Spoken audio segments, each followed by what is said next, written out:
আসসালামু আলাইকুম রহমতুল্লাহি বারাকাতুহু।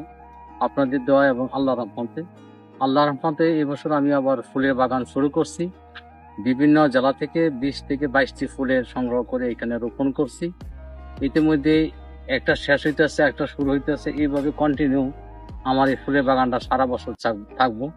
এবং এই ফুলের বাগানে ভ্রমণ করতে আসলে আমার ঠিকানা হলো যে আমাদের ঢাকা বাস স্ট্যান্ড, যেটা অর্থাৎ আমরা বাস স্ট্যান্ড থেকে 200 গজ পশ্চিম পাশে, এবং গাজীপুর ক্যাডেট আমরা শাখা স্কুল থেকে 100 গজ দক্ষিণ পাশে আসলেই এই মনোরম পরিবেশে আপনারা ফুলের বাগান ভ্রমণ করতে পারবেন এবং ছবি তুলতে পারবেন। প্রিয়জনকে নিয়ে আসেন, ফ্যামিলির লোক নিয়ে আসেন এবং সকলকে নিয়ে আসেন, আসলে ভালো লাগবে এবং ছবি তুলবেন। আমাকে উৎসাহিত করলে, আল্লাহ যদি আমাকে হায়াত দেয়, আল্লাহ যদি আমার স্বাস্থ্যটা ভালো রাখে, আপনারা যদি দোয়া করেন, এই কাপাসিয়া আমি আবার নতুন কিছু চমক দেখানোর জন্য আমার মনে হয় যে আল্লাহর রহমতে আমাকে আল্লাহ টিকা রাখবে এবং নতুন কিছু একটা চমক দেখানোর জন্য চেষ্টা করব। আপনার দোয়া এবং আল্লাহকে হাজির নাজির করে বলছি, আল্লাহ যদি আমাকে হায়াত দেয়, অবশ্যই ভালোর চেয়ে ভালো করার জন্য আমি আপ্রাণ চেষ্টা করব। সকলে আমাকে সহযোগিতা করবেন। সহযোগিতা অর্থ দিয়ে সহযোগিতা করলে হয় না, মানসিক সহযোগিতা হলো সবচেয়ে বড়। এবং সুস্থ থাকার জন্য বিনোদনের বিকল্প নেই, এবং এই ফুলের বাগানে ঘুরলে আপনার অনেক ভালো লাগবে।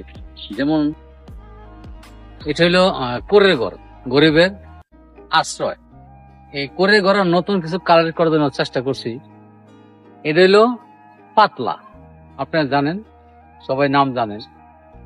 আর এটা হলো কফি, আমরা লেখাপড়া করতাম এই কফি পাতি দিয়া।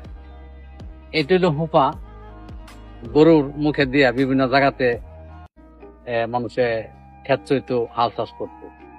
এটা হলো ডাবা, যে ডাবা দিয়া আমাদের প্রাচীন মানুষ, বাপসা ছাড়া দাদারা রাইতের পর রাইত ফয়ালাইতে। এটা হলো ডাবা। এই তো ডাবা পরে কল্লি চিনে নেই। এটা হলো পুরা মাছ আছে, ইয়ে করতো আপনার চাল মাপে দিত।